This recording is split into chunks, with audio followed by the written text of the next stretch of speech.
ഒരു മനുഷ്യന്റെ ശരീരത്തിൽ ശൈത്താൻ കയറുമ്പോൾ ആദ്യം കയറുന്ന നാവുമ്മേന്നാണ്.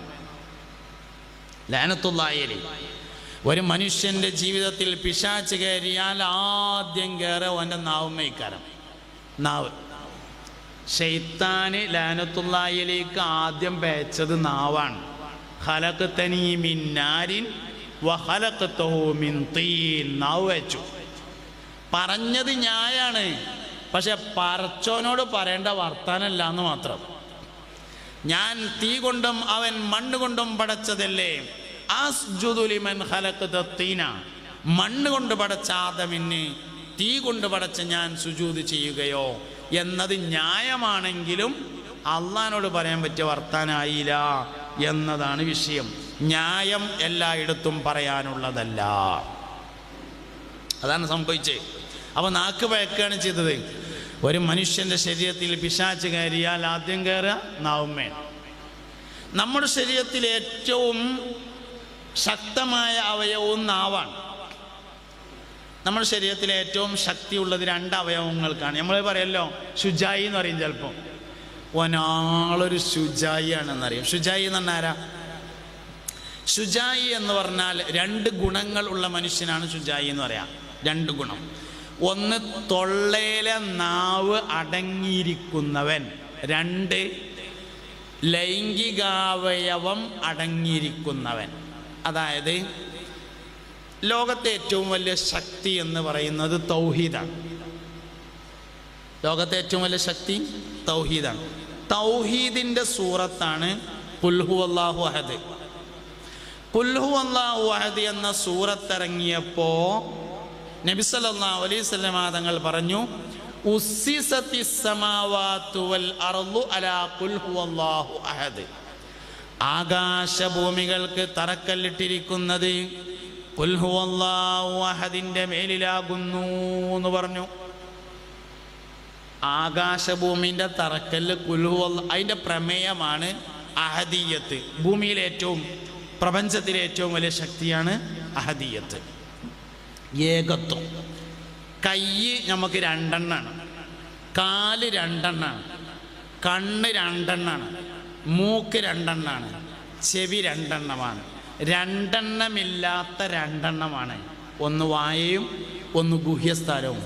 അതാണ് ഏകത്വത്തിൻ്റെ മേൽ അറിയിക്കുന്ന അവയവങ്ങൾ. അതാണ് നമ്മുടെ ശരീരത്തിൽ ഏറ്റവും ശക്തിയുള്ളത്. മൻ യളമനു ലീ മാ ബൈന ലഹ്യൈഹി വമാ ബൈന ഫഖ്ദൈഹി അളമനു ലഹുൽ ജന്ന. ഹബീബുനാ റസൂലുള്ളാഹി. മൻ യളമനു ലീ, ആരെങ്കിലും എനിക്ക് ജാമ്യം നിന്നാൽ, മാ ബൈന ലഹ്യൈഹി, 2 താടിയെല്ലുകൾക്കിടയിലുള്ള വസ്തുവിൻ്റെ കാര്യത്തിലും, വമാ ബൈന ഫഖ്ദൈഹി, 2 തൊടയെല്ലുകൾക്കിടയിലുള്ള വസ്തുവിൻ്റെ കാര്യത്തിലും ആരെങ്കിലും എനിക്ക് ജാമ്യം നിന്നാൽ, അളമനു ലഹുൽ ജന്ന, അവന് ഞാൻ സ്വർഗം വാങ്ങിക്കൊടുക്കുമെന്ന് അഷ്റഫുൽ വറാ ഹബീബുനാ റസൂലുള്ളാഹി.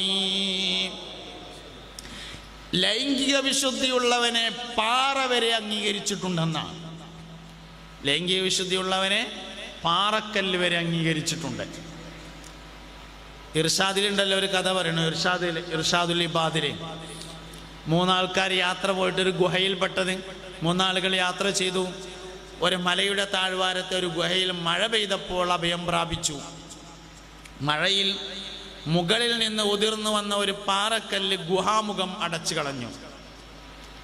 അവസാനം അവരോ 3 ആളും ജീവിതത്തിൽ ചെയ്ത സൽക്കർമ്മങ്ങളെ മുൻനിർത്തി ദുആ ചെയ്യാൻ വേണ്ടി തീരുമാനിച്ചു. ഒരാൾ ദുആർന്ന്, പഠിച്ചോനെ, എനിക്ക് പ്രായമായൊരു ഉമ്മയും വാപ്പയും ഉണ്ടായിരുന്നു. എന്നും ഉമ്മയും വാപ്പയും ഭക്ഷണം കഴിച്ചതിന് ശേഷം മാത്രമേ ഞാനും എൻ്റെ മക്കളും ഭക്ഷണം കഴിക്കാറുണ്ടായിരുന്നുള്ളൂ. ഒരു ദിവസം ഞാൻ പശുക്കളെയും ഒട്ടകങ്ങളെയും കാലികളെയും നോക്കാൻ പോയി. വൈകുന്നേരം മടങ്ങി വന്ന് പാല് കറന്ന് ആദ്യം എൻ്റെ ഉമ്മാക്ക് കൊടുക്കാൻ വേണ്ടി വന്നപ്പോഴേക്കും ഭക്ഷണം കഴിക്കാതെ ക്ഷീണിച്ച് ഉമ്മ ഉറങ്ങിപ്പോയിരുന്നു. ഉമ്മയെ വിളിച്ചുണർത്താൻ വയ്യ എന്ന് കരുതി ഉണരുമ്പോൾ കൊടുക്കണമെന്ന് കരുതിയിട്ട് ഉമ്മ കിടക്കുന്ന കട്ടിലിൻ്റെ അരികിൽ ഞാൻ പാൽപാത്രവും കയ്യിൽ പിടിച്ചങ്ങനെ നിന്നു. മക്കൾ പാല് ചോദിക്കുന്നുണ്ടെങ്കിലും ഉമ്മ കുടിക്കുന്നതിന് മുമ്പ് കൊടുക്കാൻ വയ്യെന്ന് കരുതി ഞാൻ അവിടെ കാത്തു നിന്നു. പാതിരാവ് കഴിഞ്ഞാണ് എൻ്റെ ഉമ്മ ഉണർന്നത്. ആദ്യം ഞാൻ എൻ്റെ ഉമ്മാക്ക് കൊടുക്കുകയും പിന്നെ ഞാൻ എൻ്റെ മക്കൾക്ക് കൊടുക്കുകയും ചെയ്തു. അല്ലാഹുവേ, ഞാൻ ഈ ചെയ്തത് നീ ഇഷ്ടപ്പെടുന്ന ഒരു സ്വാലിഹായ സൽക്കർമ്മമാണെങ്കിൽ ഞങ്ങളകപ്പെട്ട ഈ വിപത്തിൽ നിന്ന് ഞങ്ങളെ നീ രക്ഷപ്പെടുത്തണമേ എന്ന് ഒന്നാമൻ തുറന്നപ്പോൾ കല്ലൊന്ന് ഇളകി. പക്ഷെ പുറത്തേക്ക് വരാൻ പറ്റിയില്ല. രണ്ടാമൻ ദുആ ചെയ്തു. സുന്ദരിയായ ഒരു സഹോദരി, ഒരു സ്ത്രീ ഉണ്ടായിരുന്നു.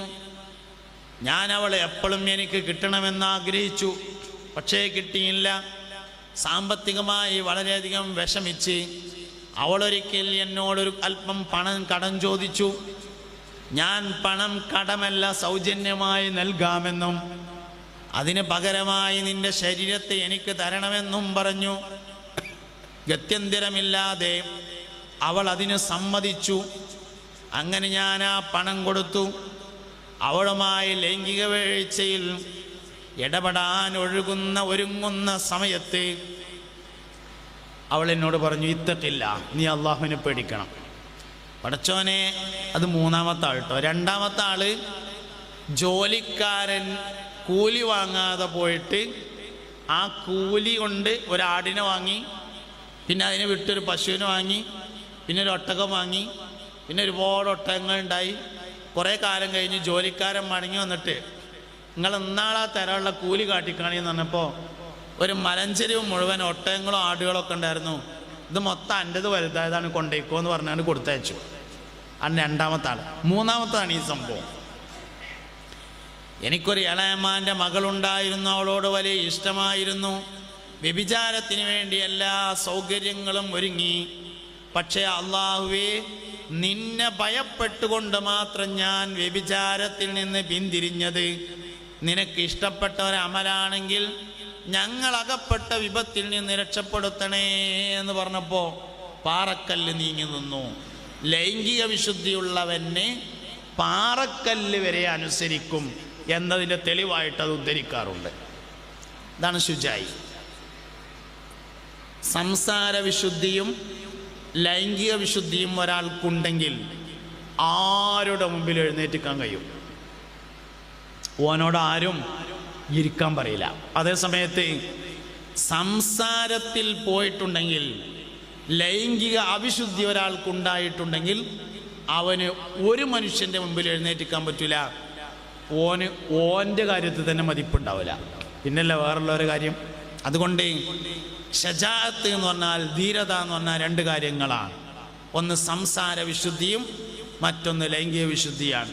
പറയേണ്ടായ കാരണം, ഒരു മനുഷ്യൻ്റെ ശരീരത്തിൽ ശൈത്താൻ കയറുകയാണെങ്കിൽ ആദ്യം കയറുക അവൻ്റെ നാവുമ്മയിക്കാരം എന്ന് പറഞ്ഞതാണ്.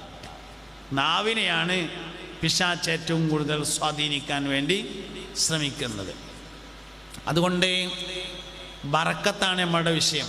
റജബ് മാസായാൽ നബി തങ്ങൾ ദുആ ചെയ്യും, അല്ലാഹുമ്മ ബാരിക് ലനാ, അല്ലാഹുവേ ഞങ്ങൾക്ക് നീ ബറക്കത്ത് ചെയ്യണമേ ഫീ റജബിൻ. റജബിൽ വേറൊരു ബറക്കത്തുണ്ട്.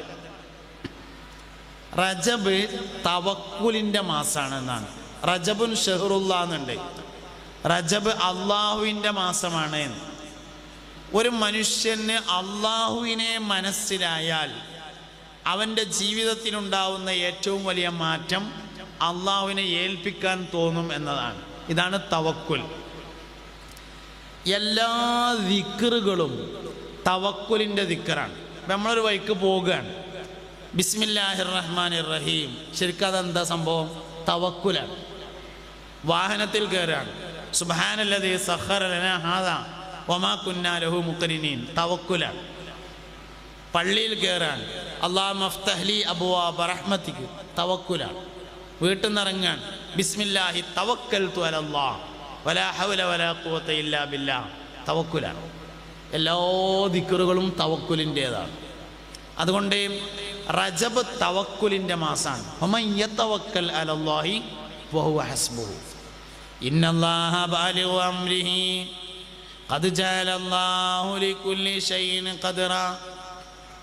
വമൻ യതവക്കൽ അലല്ലാഹ്, ആരെങ്കിലും അല്ലാഹുവിനെ ഏൽപ്പിച്ചാൽ ഫഹുവ ഹസ്ബുഹു, അല്ലാഹു അവന് മതിയായവനാണ്.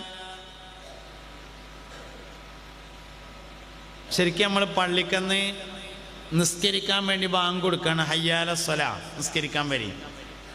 ശരിക്ക് മറുപടി കൊടുക്കേണ്ടത് ലബ്ബൈക്ക് എന്നാണ്, ഇതാ വരുന്നു എന്നാണ്. പക്ഷെ നമ്മൾ കൊടുക്കുന്ന മറുപടി ലാ ഹൗല വലാ ഖുവത ഇല്ലാ ബില്ലാഹിൽ അലിയിൽ അദീം. സംഗതി വിളിച്ചത് നിസ്കരിക്കാനാണെങ്കിലും ഉന്നതനും മഹാനുമായ അള്ളാഹു വിചാരിച്ചാലല്ലാതെ വരാൻ കഴിയൂല. അപ്പൊ റജബിൻ്റെ ബറക്കത്ത് ശരിക്ക് തവക്കുൽ കൽബിൽ വരലാണ്. അത് പലപ്പോഴും നമുക്കില്ല എന്നുള്ളതാണ്. തവക്കുൽ കൽബിൽ വന്നാൽ ചെറിയ കാര്യങ്ങൾക്ക് ദുആ ചെയ്യാൻ തുടങ്ങുന്നതാണ് ജീവിതത്തിൻ്റെ മാറ്റം. ഞാൻ പറഞ്ഞ നിങ്ങൾ മനസ്സിലാക്കണേ. അതായത് ഒരു മനുഷ്യൻ തവക്കുലുള്ള ആളാണ് എന്നതിൻ്റെ അടയാളം ചെറിയ കാര്യങ്ങൾക്ക് ദ്വാരക്കാൻ തുടങ്ങുന്നുള്ളതാണ്. നമ്മളാരും ചെറിയ കാര്യത്തിന് ദ്വാരക്കലില്ല, നമ്മൾ വലിയ കാര്യത്തിന് ദ്വാരക്കുക. അപ്പം ഞാനിങ്ങനെ അള്ളാഹുവേ പടച്ചോനെ റബ്ബേ ക്യാൻസർ, കുഷ്ഠം, വെള്ളപ്പാണ്ട് പോലത്ത മാറാവ്യാധി രോഗങ്ങളെ തൊട്ട് കാത്തിരക്ഷിക്കണേ അല്ലാ. അധ്വാനിച്ചുണ്ടാക്കിയ പണം മുഴുവനും ചെലവാക്കിയാലും അവസാനം മരണത്തിന് കീഴടങ്ങേണ്ടി വരുന്ന ക്യാൻസർ രോഗത്തെ തൊട്ട് കാത്ത് സലാമത്താക്കണേ അല്ലാ എന്നൊക്കെ ദ്വാരന്നാൽ നിങ്ങളെല്ലാവരും ആത്മാർത്ഥമായിട്ട് ആമീൻ എന്ന് പറയും. അതേസമയത്ത് ഞാൻ അങ്ങനെ ദ്വാരക്കാണ്, പടച്ചോനെ ജലദോഷം തരരുതേ അല്ലാ, ചീരാപ്പ് തരരുതേ, മൂക്കടപ്പ് തരരുതേ, ചുമ തരരുതേ, കഞ്ഞിയിലുപ്പേറരുത് അല്ലാ എന്നൊക്കെ ദ്വാരന്നാലേ വന്നപ്പോൾ ഒന്നും കുഴപ്പമുണ്ടായിരുന്നില്ലല്ലോ, എപ്പോഴെപ്പോൾ ഞങ്ങൾക്ക് തുടങ്ങിയതെന്ന് തോന്നും. എന്താ? ചെറിയ കാര്യത്തിന് നമ്മളാരും ദ്വാരക്കലില്ല. അതിനൊരു കാരണമുണ്ട്. ചെറിയ ചെറിയ കാര്യങ്ങളൊക്കെ നമുക്ക് തന്നെ അഡ്ജസ്റ്റ് ചെയ്യാൻ പറ്റും എന്ന ഒരു മനസ്സ് നമ്മുടെ ഉള്ളിൽ കിടപ്പുണ്ട് എന്നതാണ്. ഇത് തവക്കുലിനെതിരാണ്. സംഗതി നിങ്ങൾക്ക് ശ്രദ്ധിക്കാനുള്ള കപ്പാസിറ്റി കഴിഞ്ഞിട്ടുണ്ട് എന്ന് എനിക്ക് തോന്നുന്നത്. ചെറിയ കാര്യങ്ങൾക്ക് ദ്വാരക്കാൻ തോന്നാതിരിക്കുക എന്നുള്ളത് തവക്കുലിനെതിരാണ് എന്നാണ്. അപ്പോൾ ഒരു മനുഷ്യൻ്റെ മനസ്സിൽ തവക്കുലുണ്ടെങ്കിൽ എല്ലാ ചെറിയ ചെറിയ വിഷയങ്ങൾക്കും അവൻ ദുആ ചെയ്യും എന്നതാണ്. ഇങ്ങനെ ചെറിയ ചെറിയ കാര്യത്തിനൊക്കെ ദ്വാരക്കൽ തുടങ്ങണം. അപ്പോൾ തവക്കുലിൻ്റെ വലിയൊരു അടയാളമായിട്ട് അത് മാറും. അള്ളാഹുവാണ് ഏറ്റവും വലിയ ഏൽപ്പിക്കാൻ പറ്റിയ ആൾ. ഫമൻ യതവക്കൽ അലല്ലാഹി ഫഹുവ ഹസ്ബുഹു, നിങ്ങൾ എന്നെ ഏൽപ്പിച്ചോളൂ, ഞാൻ ഏറ്റെടുത്തു കൊള്ളാം എന്ന് അള്ളാഹു പറഞ്ഞിട്ടുള്ളത് ഏൽക്കാൻ വേണ്ടി പറഞ്ഞ തന്നെയാണ്. ഏൽക്കും, ഓനെക്കൊണ്ട് നടക്കും ചെയ്യും. ഓ ഏറ്റെടുത്താൽ ഏറ്റമാതിരി ഉണ്ടാവും ചെയ്യും. പിന്നെന്താ പ്രശ്നം എന്നറിയോ? നമ്മൾ ഏൽപ്പിക്കുന്നില്ല എന്നതാണ് പ്രശ്നം. നമ്മളാണ്ട് ഏൽപ്പിക്കണില്ല എന്നുള്ളതാണ് പ്രശ്നം. അപ്പം അതുകൊണ്ട് റജബ് തവക്കുലിൻ്റെ മാസമാണ്. ഷാബാനോ? ഷാബാൻ ഇഷ്കിൻ്റെ മാസമാണ്. ഷാബാൻ എൻ്റെ മാസമാണെന്ന് അഷ്റഫുൽ ഖൽഖ് ഹബീബുനാ റസൂലുള്ളാഹി സ്വല്ലല്ലാഹു അലൈഹി വസല്ലം മുഹമ്മദ് നബി സല്ലല്ലാഹു അലൈഹി വസല്ലമയുടെ അടങ്ങാത്ത താല്പര്യം വന്നു ചേരേണ്ട മാസമാണ് ഷാബാൻ മാസം. അത് നമ്മളിങ്ങനെ രണ്ട് തരത്തിൽ ഇഷ്കുണ്ടെന്നാണ്. ഒന്ന് അഖലിയായ ഇഷ്കുണ്ട്, ഒന്ന് തബഇയായ ഇഷ്കുണ്ട്. അഖലി എന്ന് പറഞ്ഞാൽ ബുദ്ധിപരം, തബഇ എന്ന് പറഞ്ഞാൽ പ്രകൃതിപരം. ഇങ്ങനെ രണ്ടു തരം ഇഷ്കുകളുണ്ട്. ബുദ്ധിപരമായ ഇഷ്ക് എന്ന് പറഞ്ഞാൽ ആലോചിച്ചപ്പോൾ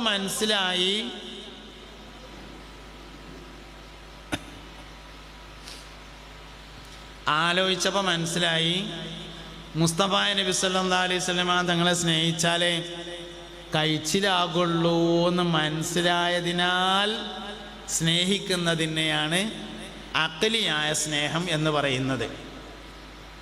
തബഇയായ സ്നേഹം എന്ന് പറഞ്ഞാൽ അങ്ങനെയല്ല. തബഇയായ സ്നേഹം എന്ന് പറഞ്ഞാൽ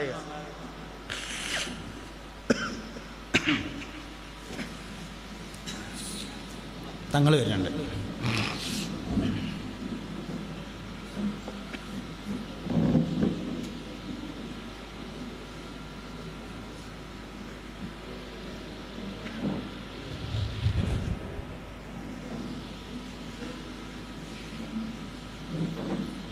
പറയട്ടെ, ബാക്കി പറയട്ടെ.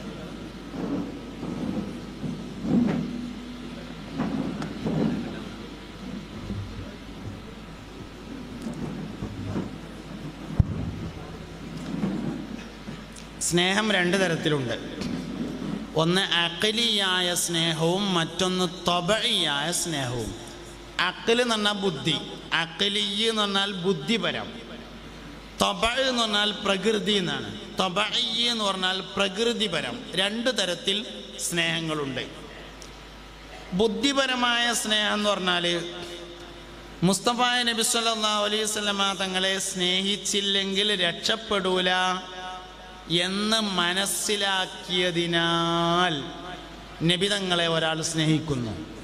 അല്ലെങ്കിൽ സലാമത്തിൻ്റെ ഏറ്റവും എളുപ്പമുള്ള വഴി മുസ്തഫ നബി സല്ലല്ലാഹു അലൈഹി വസല്ലമയെ സ്നേഹിക്കലാണെന്ന് മനസ്സിലാക്കിയതിനാൽ നബി തങ്ങളെ ഒരാൾ സ്നേഹിക്കുന്നതിനെയാണ് അഖലിയായ സ്നേഹം, ബുദ്ധിപരമായ സ്നേഹം എന്ന് പറയുന്നത്. ത്വബഇയായ സ്നേഹം എന്ന് പറഞ്ഞാൽ സ്നേഹിക്കണ്ടെന്ന് കരുതിയാലും നടക്കണില്ല, അങ്ങോട്ട് സ്നേഹിച്ചു പോകുക. ഇതിനെയാണ് ത്വബഇയായ സ്നേഹം എന്ന് പറഞ്ഞത്.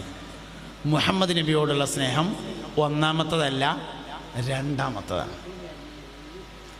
പുണ്യനബി സല്ലല്ലാഹു അലൈഹി വസല്ലമയോടുള്ള സ്നേഹം രണ്ടാമത്തതായിരിക്കണം, ത്വബഇയായിരിക്കണം. സ്നേഹിക്കാതിരിക്കാൻ അങ്ങോട്ട് കഴിയണില്ല. നമ്മുടെ കാര്യത്തിൽ നമ്മളെക്കാൾ താല്പര്യമുള്ള ആളാണ് മുഹമ്മദ് നബി. ഹരീസുൻ അലൈക്കും ബിൽ മുഅ്മിനീന റഊഫുർ റഹീം. ചില ആൾക്കാർക്ക് നബി തങ്ങളെ മദീ ചെയ്താൽ ഏറോന്ന് സംശയമുണ്ട്. അള്ളാഹു തന്നെ അള്ളാഹുവിൻ്റെ രണ്ട് പേര് മുഹമ്മദ് നബിക്ക് പറഞ്ഞത് ഈ ആയത്തിലുണ്ട്. റഊഫ്, റഹീം, അത് രണ്ടും അള്ളാഹുവിൻ്റെ പേരാണ്. പക്ഷെ ഇവിടെ പറഞ്ഞത് നബി തങ്ങളെ കുറിച്ചാണ്. ഏറൂല. ഏറു എപ്പോന്നറിയോ? അള്ളി റസൂല് ഒന്നാന്ന് പറഞ്ഞ ഏറും. രണ്ടെണ്ണല്ല, അള്ളി റസൂല് ഒന്നെന്നെയാണ് എന്ന് പറഞ്ഞ ഏറും. അത് പറയാത്തിടത്തോളം കാലം മദ് ഏറൂല.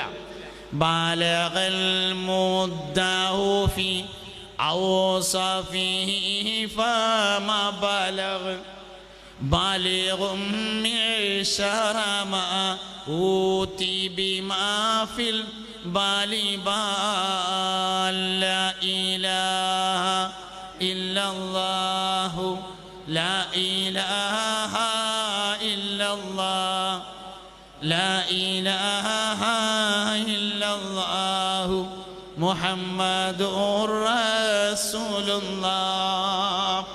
മുത്തനബിയോടുള്ള ഇഷ്ടം ബുദ്ധിപരമായാൽ പോരാ, അഖലിയായാൽ പോരാ, ത്വബഇയായിരിക്കണം. ത്വബഇയായ സ്നേഹമുണ്ടാവണമെങ്കിൽ ബന്ധം തിരിച്ചറിയണം. ബന്ധം മനസ്സിലായാലാണ് ത്വബഇയായ സ്നേഹം ഉണ്ടാകുക. നിങ്ങൾ നല്ലോണം ശ്രദ്ധിക്കണം കേട്ടോ. അതായത് ഗൾഫിൽ നിന്ന് ഒരാൾ ലീവിന് വന്നു, കല്യാണം ആലോചിച്ചു, കല്യാണമൊന്നും ശരിയായില്ല. പോണേൻ്റെ 2 ദിവസം മുമ്പ് കല്യാണം ശരിയായി. എന്നാൽ പിന്നെ ഞാൻ നിക്കാഹ് നടത്തിങ്ങാണ്ടാണ് പോകാമെന്ന് തീരുമാനിച്ചു. അങ്ങനെ നിക്കാഹ് നടത്തി. ഒരിക്കലോന്നിങ്ങനെ കണ്ടു, ഒന്നിച്ചിരുന്നൊന്ന് ഭക്ഷണം കഴിച്ചു. ഓൻ ഗൾഫിക്ക് പോയി. 2 മാസം കഴിഞ്ഞിട്ട് വാഹനാപകടത്തിൽ ഭർത്താവ് മരണപ്പെട്ടാൽ ആ ഒറ്റ പ്രാവശ്യം കണ്ട് നിക്കാഹിച്ച പെൺകുട്ടി ഉണ്ടല്ലോ, മാസങ്ങളോളം കരയും. എന്താ കാരണം? ബന്ധം മനസ്സിലായി എന്നതാണ് കാരണം. മുസ്തഫ നബി സല്ലല്ലാഹു അലൈഹി വസല്ലം തങ്ങളോടുള്ള ഇഷ്ക് ത്വബഇയാവണമെങ്കിൽ നബിയും നമ്മളും തമ്മിലുള്ള ബന്ധം എന്താണ് എന്ന് മനസ്സിലാവണം. നിങ്ങളുടെ അമലുകൾ എനിക്ക് എല്ലാ ദിവസവും രാവിലെയും വൈകുന്നേരവും വെളിവാക്കപ്പെടുമെന്നും നിങ്ങൾക്ക് വേണ്ടി ഞാൻ അള്ളാഹുവിനോട് പൊറുക്കലിനെ തേടുന്നുണ്ടെന്നും അഷ്റഫുൽ വറ ഹബീബുനാ റസൂലുള്ളാഹി. ഞമ്മക്ക് വേണ്ടി നമ്മൾ 2 വട്ടം പൊറുക്കലിനെ തേടണില്ല കേട്ടോ, രാവിലെയും വൈകുന്നേരം. നമുക്ക് വേണ്ടി നമ്മൾ 2 പ്രാവശ്യം ഇസ്തിഗ്ഫാർ ചെയ്യുന്നില്ല. അങ്ങനത്തെ നമുക്ക് വേണ്ടി എല്ലാ ദിവസവും രണ്ടു നേരം മുസ്തഫായ നബി സല്ലല്ലാഹു അലൈഹി വസല്ലം തങ്ങൾ ഇസ്തിഗ്ഫാർ ചെയ്യുമെന്ന് പുണ്യ നബി സല്ലല്ലാഹു അലൈഹി വസല്ലം പറഞ്ഞിട്ടുണ്ട്. അതുകൊണ്ട് ബന്ധം മനസ്സിലാവുക എന്നുള്ളതാണ് ഏറ്റവും പ്രധാനം.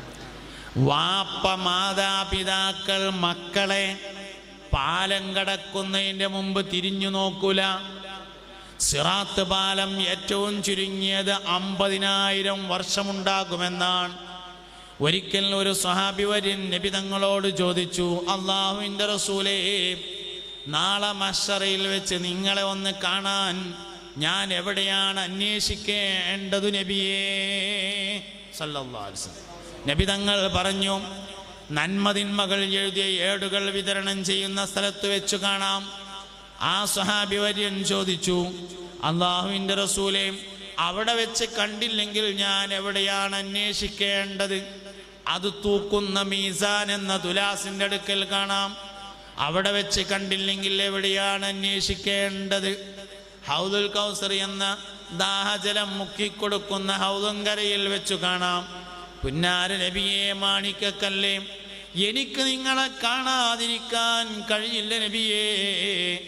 ഞാൻ നാളെ മഹ്ശറിൽ എന്തായാലും നിങ്ങളെ കണ്ടേ മതിയാകൂ എന്ന് തോന്നുമ്പോൾ എവിടെയാണ് അന്വേഷിക്കേണ്ടത് നബിയേ സല്ലല്ലാഹു അലൈഹി വസല്ലം?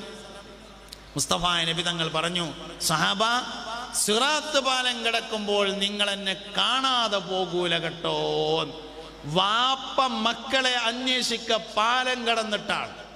മക്കൾ മാതാപിതാക്കളെ അന്വേഷിക്കുന്നത് പാലം കടന്നതിൻ്റെ ശേഷമാണ്. പാലം കടക്കുന്നതിൻ്റെ മുമ്പ് 50,000 വർഷം തിരിഞ്ഞു നിൽക്കുന്ന ഒരേ ഒരു മനുഷ്യനാണ് മുഹമ്മദ് നബി സല്ലല്ലാഹു അലൈഹി വസല്ലം. ബന്ധം മനസ്സിലായാൽ മാത്രമേ സ്നേഹം തൊബഴിയാവുകയുള്ളൂ. അതുകൊണ്ട് പുണ്യനബിയും സല്ലല്ലാഹു അലൈഹി വസല്ലമയും നമ്മൾ തമ്മിലുള്ള ബന്ധം എന്താണെന്ന് മനസ്സിലാക്കണം. ആയിഷ ബീവി ഭർത്താവിനെ വിളിക്കൽ യാ അയ്യുഹർ റജുൽ എന്നല്ല, യാ റസൂലല്ലാഹ് എന്നാണ്. ഫാത്തിമ ബീവി വാപ്പാനെ വിളിക്കൽ വാപ്പാന്നല്ല, യാ റസൂലല്ലാഹ് എന്നാണ്. അല്ലെങ്കിലും വാപ്പാക്ക് വാപ്പയാകാൻ മാത്രമേ കഴിയുള്ളൂ, ഉമ്മയാവാൻ കഴിയൂല. ഉമ്മാക്ക് ഉമ്മയാകാൻ മാത്രമേ കഴിയുള്ളൂ, വാപ്പയാകാൻ കഴിയില്ല. ഏതെങ്കിലും ഒരു മനുഷ്യന് ഒരേ സമയം വാപ്പയും ഉമ്മയുമാകാൻ കഴിയുമെങ്കിൽ അത് മുഹമ്മദ് നബിക്ക് മാത്രമാണ് സല്ലല്ലാഹു അലൈഹി വസല്ലം.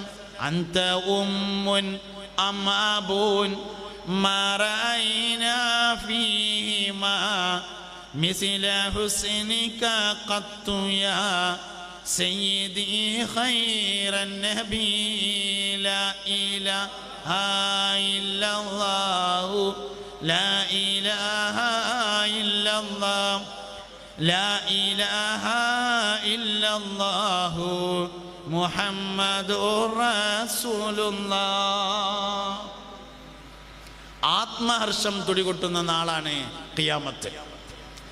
നെഞ്ചിടിപ്പിൻ്റെ ശബ്ദം കാതുകൊണ്ട് കേൾക്കാമെന്നാണ് ഖിയാമത്ത് നാളിൽ. ആ സ്ഥലത്ത് വെച്ച് ആരെയും ശ്രദ്ധിക്കുകയില്ല, ഒരു മനുഷ്യനും മറ്റൊരു മനുഷ്യനെ ശ്രദ്ധിക്കുകയില്ല. സത്യത്തിൽ ഹിസാബ് എന്തിനുള്ളതാണെന്ന് ഞാൻ കുറേ ആലോചിച്ച് നോക്കിയിട്ടുണ്ട്. അല്ലാഹു സുബ്ഹാനഹു വ തആല മനുഷ്യനെ ഹിസാബ് ചെയ്യാൻ ആരംഭിക്കണമെങ്കിൽ 50,000 വർഷം കഴിയും. എന്നിട്ടാണ് ആരംഭിക്കുക. മുത്തുനബി സല്ലല്ലാഹു അലൈഹി വസല്ലമയുടെ ഷഫാഅത്തിനെ തുടർന്നാണ് ആരംഭിക്കുക. എല്ലാ മനുഷ്യന്മാരും കൂടിയിട്ട് ആദ്യം പൂർവ്വകാല അമ്പിയാക്കളുടെ അടുക്കൽ ചെല്ലും. ഇബ്രാഹിം നബീൻ്റെ അടുക്കൽ, മൂസാ നബി, ഈസാ നബി, സയ്യിദുനാ നൂഹ് അലൈഹി ഇസ്ലാമിൻ്റെ അടുക്കലൊക്കെ ചെല്ലും. എന്നിട്ട് പറയും, ഈ മഹ്ശറിൽ നിന്നൊന്നാണ് രക്ഷപ്പെട്ട് കിട്ടാൻ വേണ്ടി നിങ്ങളൊന്ന് പറയോ? ഓരോരുത്തരും പറയും, ഞങ്ങൾ തന്നെ സ്വന്തം കാര്യത്തിൽ വലിയ ഇടങ്ങേറിലാണ്. അവസാനം മുസ്തഫായ നബിയോട് പറയും സല്ലല്ലാഹു അലൈഹി വസല്ലം. നബി തങ്ങൾ അർശിൻ്റെ താഴ്ഭാഗത്ത് പോയി സുജൂദിൽ വീണ് കിടക്കും. ആ സുജൂദിനൊടുവിൽ പറയപ്പെടും, മുഹമ്മദ് സൽ തുഴ്ത്ത, മുഹമ്മദ് നബിയെ തല ഉയർത്തു, എന്താണ് ആവശ്യം നിർവഹിച്ചു തരാമല്ലോ എന്ന് പറയും. അങ്ങനെ തല ഉയർത്തിയിട്ട്, പടച്ചോനെ, എൻ്റെ ആൾക്കാർ, നിന്റെ അടിമകൾ മഹ്ശറയിലാകെ അടങ്ങാറായിട്ടുണ്ട്, അവരെ ഒന്ന് ഹിസാബ് ചെയ്യണം എന്ന് പറയും. സത്യത്തിൽ എന്തിനാണ് മഹ്ശറ? മുഹമ്മദ് നബി സല്ലല്ലാഹു അലൈഹി വസല്ലമയെ സമ്മതിപ്പിക്കാനാണ്. നിങ്ങൾക്ക് മനസ്സിലായോ എന്നറിയില്ല. ഈ പറയാൻ പോണേൽ ഇപ്പം നമ്മളൊക്കെ ഉണ്ടാവുമല്ലോ, ഈ മാസ്റ്ററിന്നൊന്നാണ് കഴിച്ചില്ലാന്ന് പറയാൻ പോണേൽ നമ്മളൊക്കെ ഉണ്ടാവും. അങ്ങനെ ചെന്നിട്ട് എന്താ പറയുക, സ്വർഗത്തേക്കായാലും വേണ്ടിയില്ല നരകത്തേക്കായാലും വേണ്ടിയില്ല, ഇവിടുന്ന് ഒന്നാണ്ട് കഴിച്ചിലായാൽ മതി എന്നാണ് പറയുക. നരകത്തേക്കായാലും വേണ്ടിയില്ല നിങ്ങളാരെങ്കിലും പറയോ? ഞാൻ പറയില്ല. നിങ്ങൾ പറയുകയാണെങ്കിൽ പറഞ്ഞോളി, ഞാൻ പറയില്ല. മമ്പാട്ടേർ പറയുകയാണെങ്കിൽ പറഞ്ഞോളി, ഞാൻ ഏതായാലും പറയില്ല. നമ്മളെ മുമ്പിൽ ആകെ ഒറ്റ ഓപ്ഷനുള്ളൂ, എവിടേക്ക്? സ്വർഗത്തേക്ക്. പിന്നെ എന്തുകൊണ്ടാണ് സ്വർഗത്തേക്കായാലും വേണ്ടില്ല നരകത്തേക്കായാലും വേണ്ടില്ല എന്ന് പറയണത്? അതിനൊരു കാരണമുണ്ട്. പറയാൻ പോണേൽ അബൂജഹലുണ്ടേ, ലഅനത്തുല്ലാഹി അലൈഹി. അതുകൊണ്ടാണ്. ഈ പറയാൻ പോണേൽ നമ്രൂദുണ്ട്, പറയാൻ പോണേൽ ഖാറൂനുണ്ട്, പറയാൻ പോണേൽ ഫിറഔനുണ്ട്. അതുകൊണ്ടാണ് പറയണത്. എന്തിനാ മാഷറ? മുഹമ്മദ് നബി സല്ലല്ലാഹു അലൈഹി വസല്ലമ വിചാരിച്ചാലേ നടക്കുള്ളൂന്ന് ഫിറഔനും നമ്രൂദിനും ഖാറൂനിനും അതുപോലത്തെ ആൾക്കാർക്കും എന്നാണോ മനസ്സിലാകണത് അന്ന് ഹിസാബ് തുടങ്ങും. മുഹമ്മദ് നബി സല്ലല്ലാഹു അലൈഹി വസല്ലമയെ സമ്മതിപ്പിക്കാനാണ് യഥാർത്ഥത്തിൽ മഹ്ശർ. ലോകത്തെന്തെല്ലാം സംഭവിച്ചിട്ടുണ്ടോ അതിൻ്റെ രഹസ്യം മുഹമ്മദ് നബിയാണ് സല്ലല്ലാഹു അലൈഹി വസല്ലം. ലോകത്തിൽ എന്തെല്ലാം സംഭവിക്കാത്തതായുണ്ടോ അതിൻ്റെയും രഹസ്യം മുഹമ്മദ് നബിയാണ്. ഇനി ലോകത്തെന്തെല്ലാം സംഭവിക്കാൻ പോകുന്നുണ്ടോ അതിൻ്റെയും രഹസ്യം അഷ്റഫുൽ ഖൽഖ് ഹബീബുനാ റസൂലുള്ളാഹി. ലോകത്തെന്തെല്ലാം സംഭവിച്ചിട്ടുണ്ടോ അതിൻ്റെ രഹസ്യം മുഹമ്മദ് നബിയാണ്. ആദം നബി അലൈഹി സ്വലാം സ്വർഗത്ത് എന്തിനാ അങ്ങോട്ട് വന്നത്? മുഹമ്മദ് നബിക്ക് വരാൻ സല്ലല്ലാഹു അലൈഹി വസല്ലം. ഇബ്രാഹിം നബി അലൈഹി സ്വലാം തീയുന്നതിനാ കയറി പോകുന്നത്? മുഹമ്മദ് നബിക്ക് വരാൻ സല്ലല്ലാഹു അലൈഹി വസല്ലം. നൂഹ് നബി അലൈഹി സ്വലാം എന്തിനാ കപ്പലിൽ കയറി രക്ഷപ്പെട്ടത്? മുഹമ്മദ് നബിക്ക് വരാൻ. ലോകത്തെന്തെല്ലാം സംഭവിച്ചിട്ടുണ്ടോ അതിൻ്റെ പിന്നിലെ രഹസ്യം മുഹമ്മദ് നബിയാണ് സല്ലല്ലാഹു അലൈഹി വസല്ലം. ലോകത്ത് എന്തെല്ലാം സംഭവിക്കാത്തതുണ്ടോ അതിൻ്റെയും പിന്നിലെ രഹസ്യം മുഹമ്മദ് നബിയാണ് സല്ലല്ലാഹു അലൈഹി വസല്ലം. മറിയം ബീവി റളിയല്ലാഹു അൻഹയെ കല്യാണം കഴിച്ചിട്ടില്ല ആരും. സംഭവിക്കാത്തൊരു കാര്യമാണ്. കെട്ടിച്ചിട്ടില്ല. എന്താ കാരണം? സ്വർഗത്തിൽ മുത്തുനബിക്ക് കല്യാണം കഴിക്കാൻ ലോകത്ത് സംഭവിക്കാത്തതിൻ്റെയും രഹസ്യം മുഹമ്മദ് നബിയാണ് സല്ലല്ലാഹു അലൈഹി വസല്ലം. ഇനി ലോകത്ത് എന്തെല്ലാം സംഭവിക്കാൻ പോകുന്നുണ്ടോ അതിൻ്റെയും രഹസ്യം മുഹമ്മദ് നബിയാണ്. അതാണ് മഹ്ശർ. മഹ്ശറയുടെയും രഹസ്യം അഷ്റഫുൽ ഖൽഖാൻ സല്ലല്ലാഹു അലൈഹി വസല്ലം. അപ്പോൾ എവിടെ വെച്ചാൽ കാണാൻ? എനിക്ക് എന്തായാലും മഹ്ശറയിൽ നിങ്ങളെ കാണാതിരിക്കാൻ കഴിയൂല എന്ന് പറഞ്ഞപ്പോൾ പറഞ്ഞു, സിറാത്ത് പാലത്തിൻ്റെ അടുത്ത് വെച്ച് കാണാതിരിക്കൂല.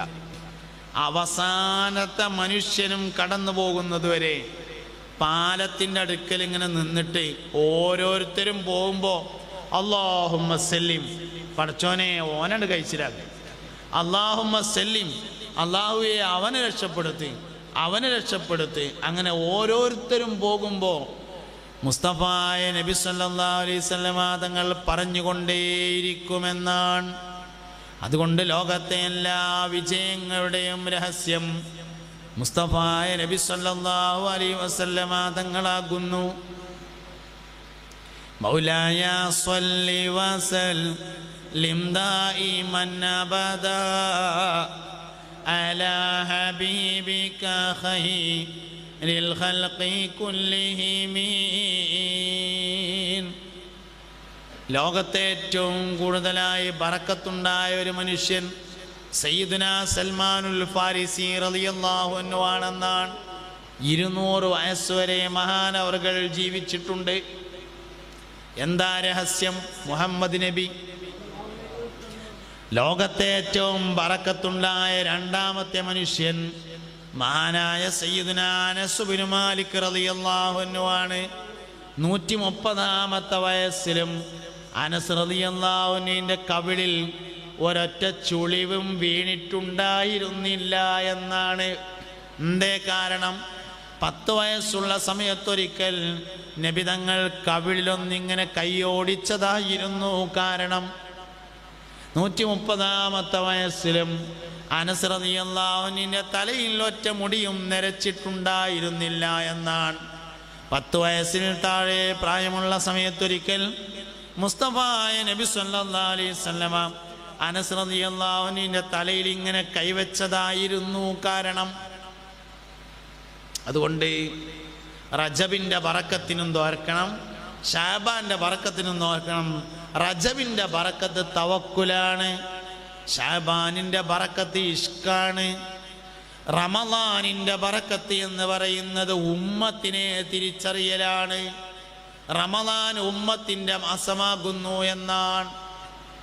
മുസ്ലിം ഉമ്മത്തിനെ, മുസ്ലിം സമൂഹത്തെ തിരിച്ചറിയുക എന്നതാണ് റമളാൻ മാസത്തിലുണ്ടായിരിക്കേണ്ട ഏറ്റവും പ്രധാനപ്പെട്ട ബറക്കത്ത്. അങ്ങനെ 3 മാസവും ബറക്കത്തിന് വേണ്ടി ദുആ ചെയ്യുകയും ബറക്കത്തിൻ്റെ ഓരോ കാര്യങ്ങളും നമ്മുടെ ജീവിതത്തിൽ നമ്മളെപ്പോഴും കൊണ്ടുവരികയും വേണം. ബറക്കത്തില്ലാത്ത എത്ര ഉണ്ടായിട്ടും കാര്യമില്ല.